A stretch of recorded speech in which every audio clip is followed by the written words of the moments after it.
اور اس کا علماء نے وزن کیا، امام مالک نے اور دیگر ائمہ نے، اور وہ ہوتے ہوتے ہم تک پہنچا۔ شیخ عثیمین رحمۃ اللہ علیہ فرماتے ہیں کہ 2 کلو عین و 40 غرامن، 2 کلو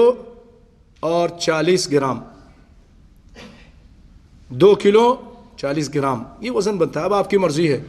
2.5 نکال دیں، 3 نکال دیں، زیادہ نکال دیں، کوئی مشکل نہیں، لیکن اس سے کم نہیں نکالیں گے۔ اب وہ کیا چیزیں تھیں وہ بھی سن لیجئے۔ کھجور کی، صاع من تمر او صاع من شعیر، جو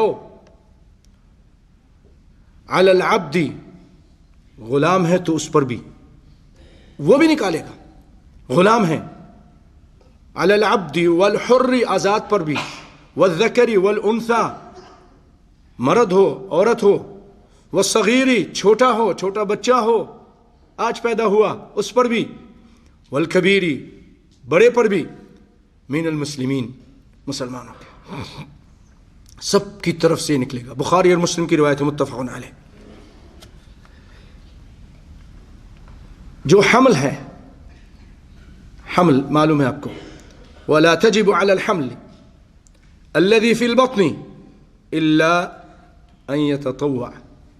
اگر کوئی نکالنا چاہے تو نکال سکتا ہے، لیکن اس میں حمل پر نہیں ہے، جنین جو بچہ ہے، کیونکہ فقد كان امیر المؤمنین عثمان رضی اللہ عنہ یخرجها عن الحمل، سیدنا عثمان رضی اللہ تعالی عنہ، کیونکہ اللہ نے ان کو مال بہت دیا تھا، عثمان غنی کہلاتے تھے، تو یہ جو ان کے یہاں عورتوں میں جو حمل سے ہوتی تھیں ان کا بھی نکالتے تھے، یعنی اس بچے کا بھی نکالتے تھے، نکال دیتے تھے، اس کی طرف سے بھی یہ زکوٰۃ نکالا کرتے تھے۔